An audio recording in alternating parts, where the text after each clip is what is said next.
After the World Championships, Nick had a holiday for I think 5 or 6 days with some friends, and then he went straight to Font Romeu.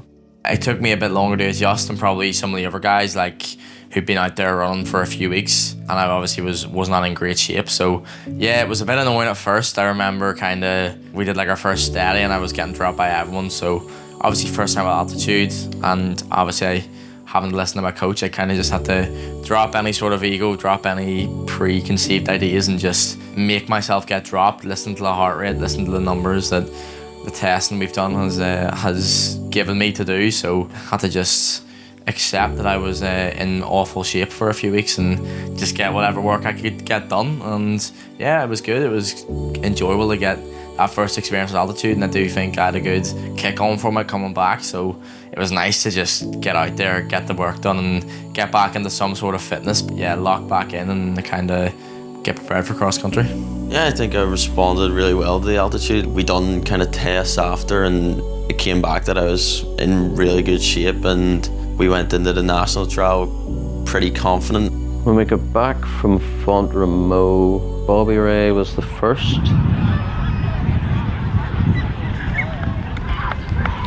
Nick felt pretty good and strong. It was a tough course, very tough conditions. No cross-country race is going to get harder than this. There was 2 international lads. One of them was former European 5K champ.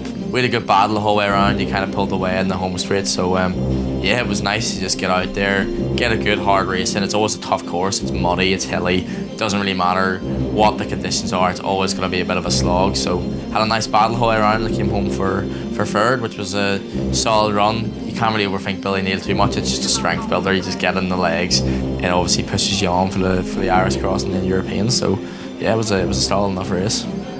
And then 2 weeks later we did the park run at Victoria Park, which we've done sort of fairly regularly in the past year or two. So it's a good guideline to current fitness and form. I think around 13:57 for that one before Irish Champs, which was 13 seconds faster than I'd ran the year before at the same park run. So yeah, I think that filled me with confidence just to know I was in good shape. I was in better shape than the year before, and that I'm always kind of progressing every winter. Training had been going well, so we were looking forward to seeing what he could do in nationals.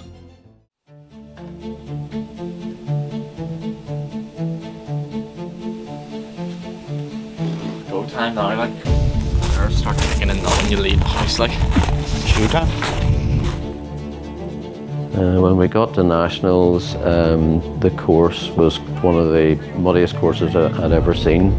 Looking back, I was probably a bit overconfident, which I don't think anyone would blame me for. Do you know what I mean? I think I'd won that previous 2 years, and not to be cocky, everyone probably expected me to kind of win it quite easily. So I think it's hard not to think that yourself. A race is a race. You can lose, doesn't matter how much quicker on paper you've ran than anyone else, and cross country is a different beast at the end of the day. So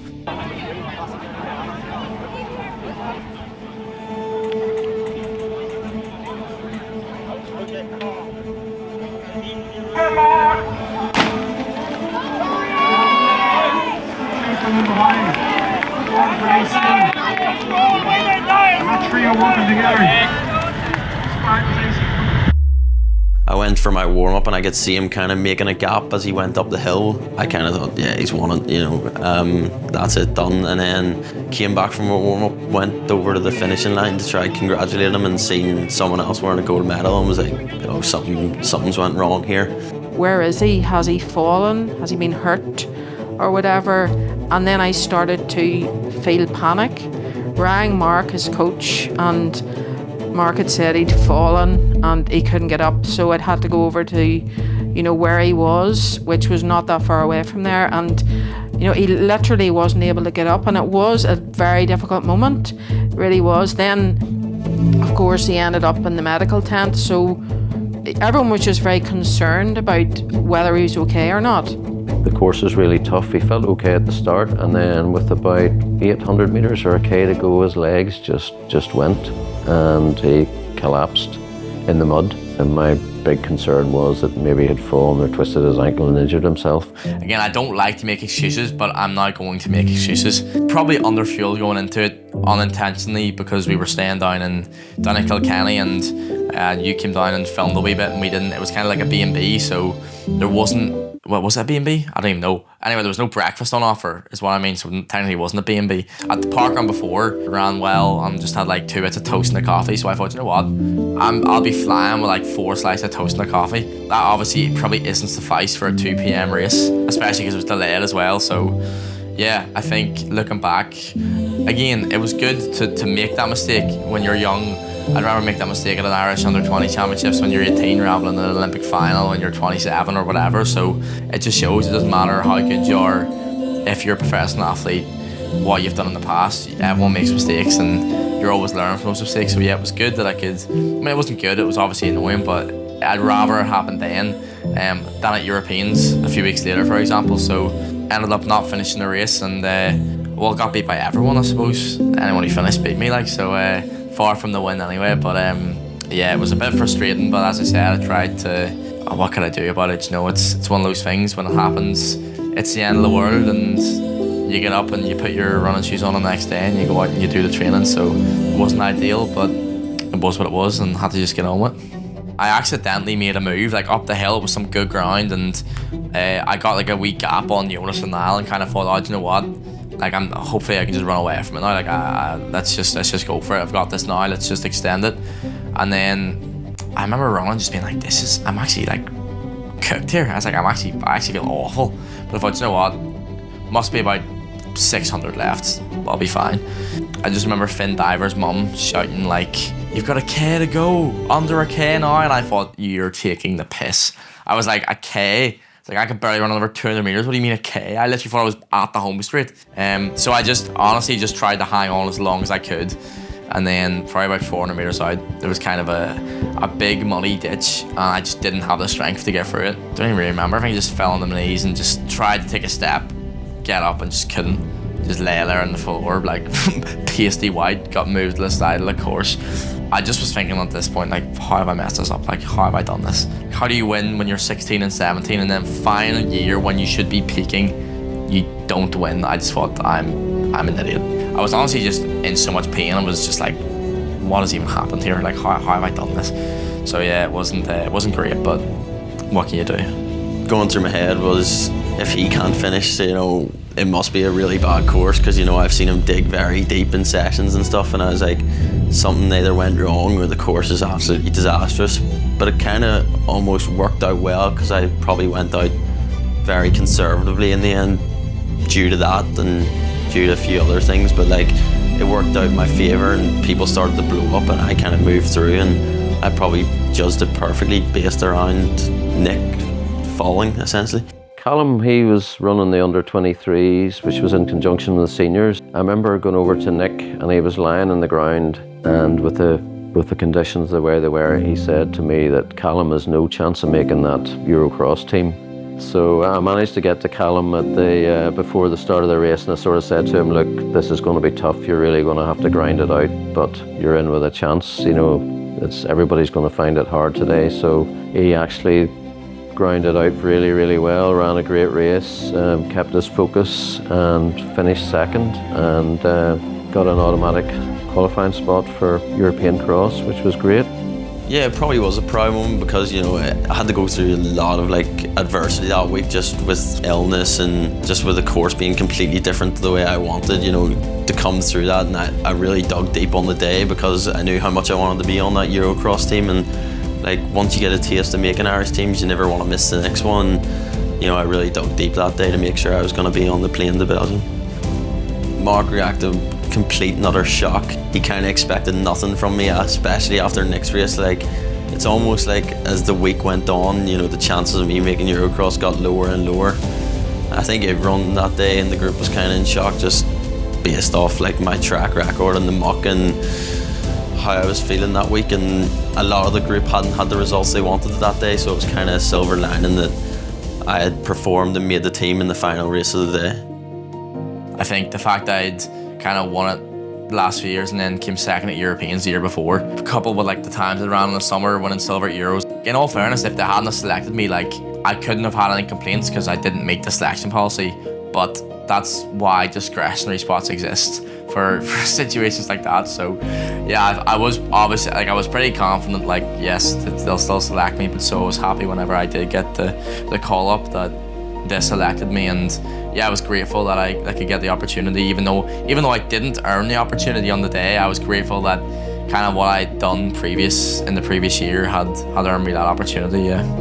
It wasn't a great day for the group, I don't think, but Callum made up for that pretty well by making the under-23 team in his first year. So yeah, whenever you log the miles together and do all the training and help each other out, it was buzzing to see it. Yeah, we'd got selected the year before as well, so just to get on another team together, and yeah, like I say, we do a lot of our training together, all of our sessions and stuff like that. So I think when you're kind of there for all the hard days, the good and the bad times, the good sessions, the bad sessions, all that stuff, it makes it even more sweeter. So yeah, it was really nice that we could both kind of get selected for Europeans and get two of Kirky's boys on the plane. So yeah, it was a pretty special feeling. Yeah, and it's good to know that both of our hard work was rewarded with the European selection. Yes, I would have been shocked and horrified had Nick not got picked for the team, you know, given his past history of performances and stuff. And generally he has performed really well at European level. You know, he's shown I think probably won more medals at under 20 than any other Irish athlete in history. So I think they couldn't have left him behind. Preparation for European Cross went very well.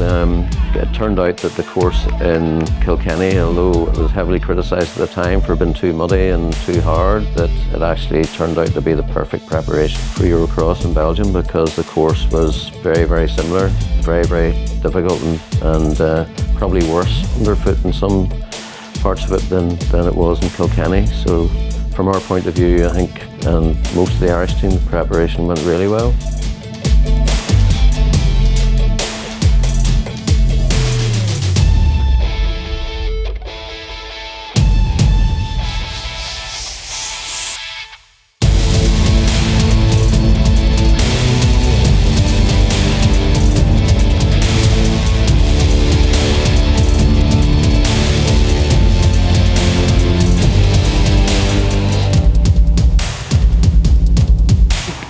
No, that's all right. No, I just want to keep your confidence up in the Euros, you know what I mean? Corey's been in Olympics, so he didn't want to pick you. You weren't feeling Olympic today, compared to Thursday. I was expecting you to be up.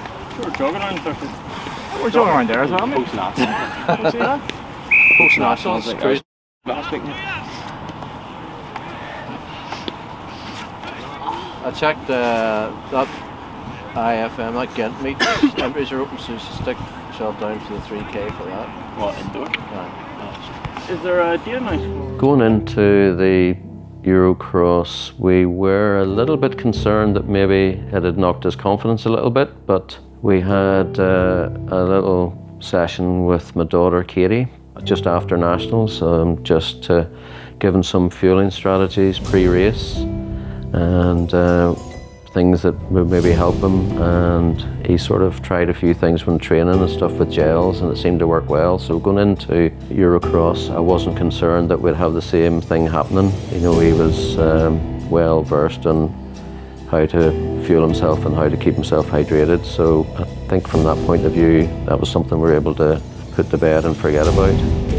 The under-20 race at Eurocross that year was probably one of the strongest fields I'd ever seen. We had Laros, who'd run 3:30 the previous summer for 1500. We had Axel Christensen, who'd won the under-20s in Dublin. Had missed a year through injury and illness, but was always going to be a threat. He was a real strong cross-country runner. It was always going to be a very difficult task for Nick to get on the podium, let alone win. So we reckoned that Axel would have taken the race out, because that's how he ran Dublin, and that's proved to be the case.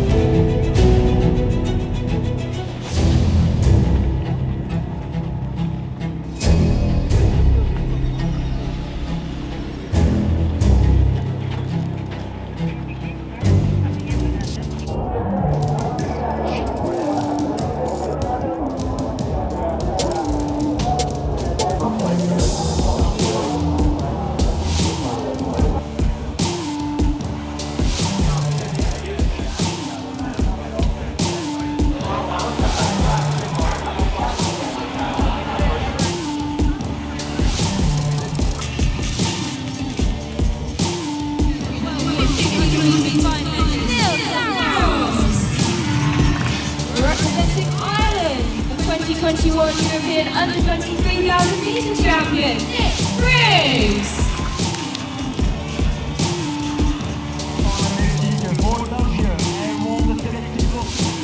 On your marks.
Nick!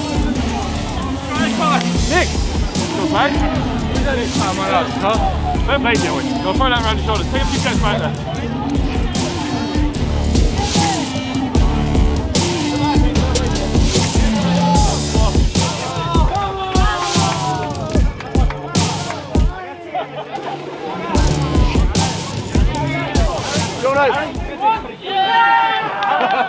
Harry, stay here.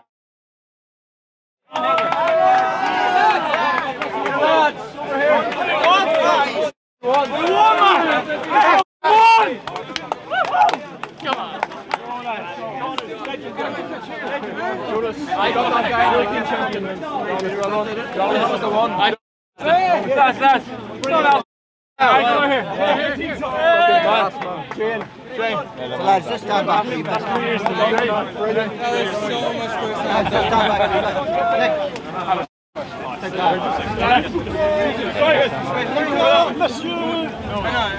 Mike, you can shoot. S'il vous plaît. Give the cheer, come on.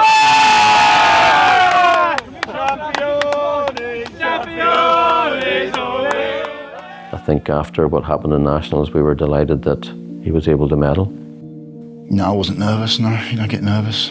I went out to Brussels to see him run and I knew he was going to be there or thereabouts. And that Kilkenny one was, as Ryan said, learnt the lesson, just under fueled. It was just hopefully a one-off then. Yeah, I was confident that he was going to do something in Brussels as the individual race and with the Irish team as well. We had good expectations that he was going to get a medal for both of those. The goal of the competition was the medal. Obviously the goal would have been the ultimate, but I think looking at the course and looking how the race was, that it was always going to be set up for Axel. I think he was the main man for him. You know, he's a strong guy, proven cross-country pedigree, and Nick and Lars are more track-focused athletes, and they would always find those conditions tough.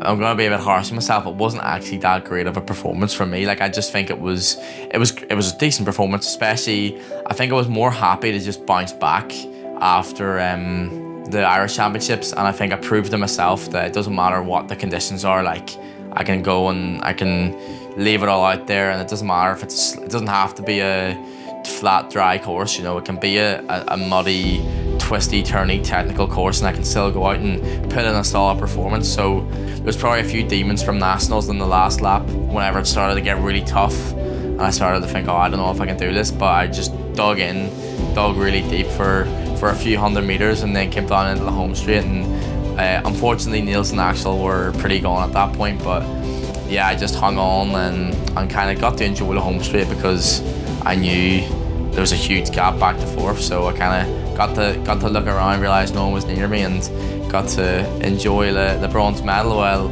obviously it's not the colour, bronze European medal is nice, especially cross country. You got to appreciate the cross medals because it's so unpredictable. Like, so I think I got to watch from behind the battle up front, which was pretty intense, and Axel managed to just get the better of Niels in the end, which was pretty mental to watch from behind. Like, so yeah, I got to enjoy the last few hundred meters knowing I'd secured bronze for myself, and then obviously crossed the line and took me about 5 minutes to realise we'd won team goal, which was unbelievable.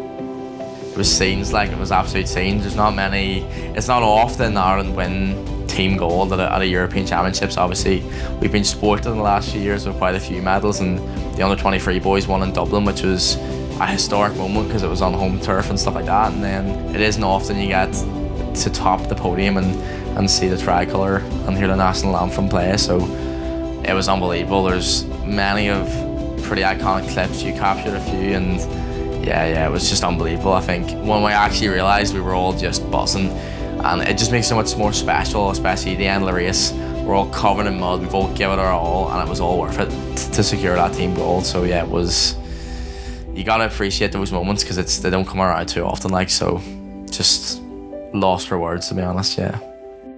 There's some of the guys really put it out there and ran really well to help the team get that gold medal, which was great. Individually, my race didn't go as I planned. I went in kind of trying to work with the Irish lads around me because, we were going for that team medal, and we thought if we could pack well, we could definitely get it. And I was working with different Irish lads, but I feel like I almost just got stuck in the mud essentially. Like I kind of stayed where I went out, and I was kind of probably going through the motions a bit, which you should never do when you're racing for your country. But I almost felt like I crossed the line and was like, what was that? I hadn't exerted everything. I was just unsatisfied with how the race kind of went. And then the team finishing that low, we were gutted, to be honest, because like the place Irish Athletics is at, we should be nowhere near 10th in Europe, and we were just gutted leaving that day, and we kind of let a lot of people down. So I think after that it was just kind of, I've got to build for next year and don't let that happen again. Irish Athletics is definitely on the up. I think it can be in a real good place in a couple of years. You look at the under-23 and the under-20 categories now, the times that people are running are just completely different to 5 years ago, say. Even at the Eurocross, team medals weren't the thing 5 years ago for Ireland. I think half of the medals that's ever been won at Eurocross from Ireland have been in the last 5 years, and a lot of them have been underage athletes. So as we all progress through the senior, even the senior team coming fourth last year, it's in a really good spot. And I think it's because of people like Nick and other athletes that are really pushing the standards higher, and everyone's wanting to get better, and everyone's chasing new heights, basically.